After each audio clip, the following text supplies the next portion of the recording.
believe the disgusting sexual perversions I had to perform to get that. Oh, I think I would. At the age of 67, Leslie Jordan revealed the deepest pain of his life, and it was more heart-wrenching than we could ever imagine. What was it? How did a boy from Tennessee, shunned by society, torn apart by shame, become an icon of self-acceptance and generosity? A small man with a giant heart who made the world laugh and cry alongside him. Let's explore Leslie Jordan's story together, a tale of pain, healing, and the power of love.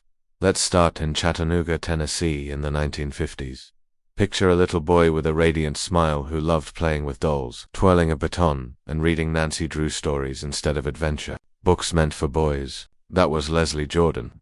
From a young age, Leslie knew he was different. He once said he felt like he fell out of his mother's womb and landed straight into her high heels. But in a conservative small town where being different was seen as wrong, being himself wasn't easy. Leslie realized he was gay as a child, but the religious environment around him made him feel it was a sin, something to be ashamed of. His mother and grandmother became his shield. They created a secret garden where he could freely play with dolls, twirl his baton, or do whatever he wanted without judgment. But stepping outside the safety of his family changed everything. At school, games like dodgeball became nightmares. Classmates called him hurtful names, making him the target of their mockery. His teachers noticed his speech impediment and forced him to fix it by holding a tongue depressor in his mouth for hours. A deeply humiliating experience. Imagine that feeling, being forced to change who you are just because you don't fit society's mold. In the 1950s, it was an especially harsh time for gay people, particularly in the American South. Society enforced rigid gender norms, and anyone who deviated was labeled abnormal.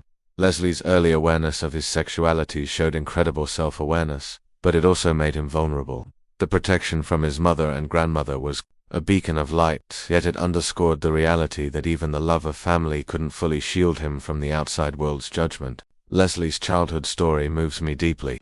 I think about kids today who still face stigma just for being themselves. But I also find hope in how Leslie's mother and grandmother created a safe space for him.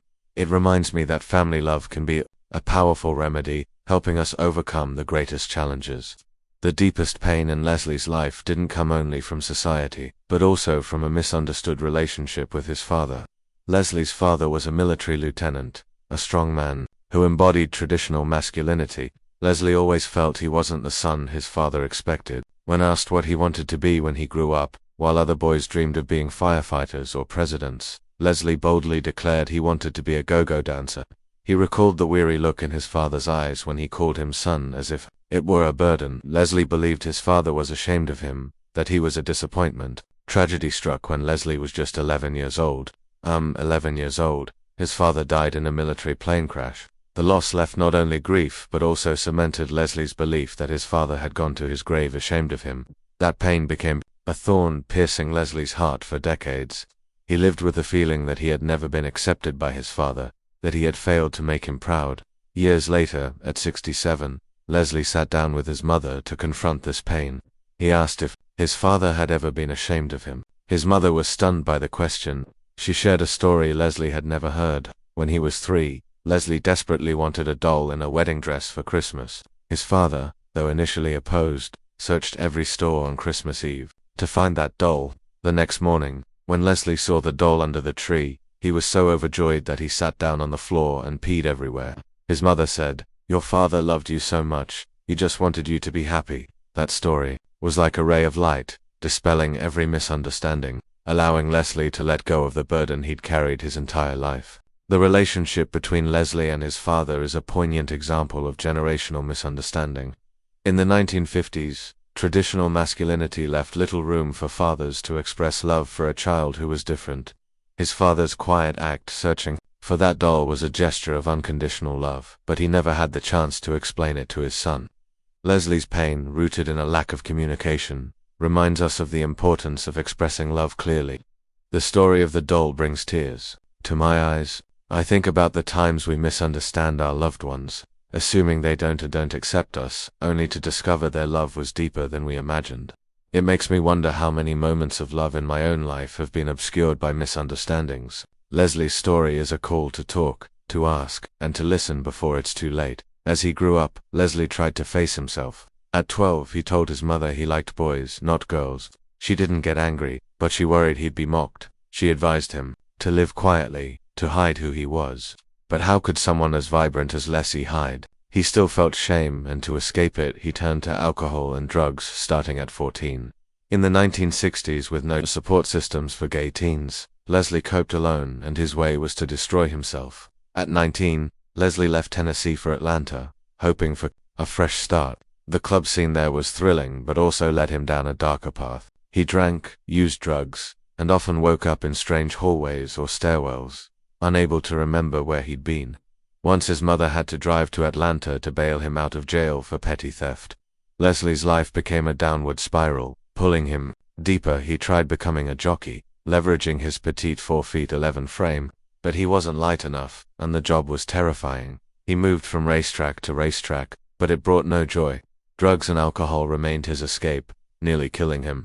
Some nights he woke up in hospitals, unsure how he got there. He lived a aimless, wandering life, feeling like he was losing himself. This period of Leslie's life reflects the harsh reality many young gay people faced in past decades. Without a supportive community or role models, Leslie was trapped in a cycle of self-destruction. His turn to drugs and alcohol was a way to cope with pain, but it also highlighted the lack of resources to help him accept himself. My heart aches thinking of Leslie at 19, alone in a big world, trying to find his place, but spiraling into addiction. It makes me appreciate the progress society has made with organizations and communities for LGBTQ youth today.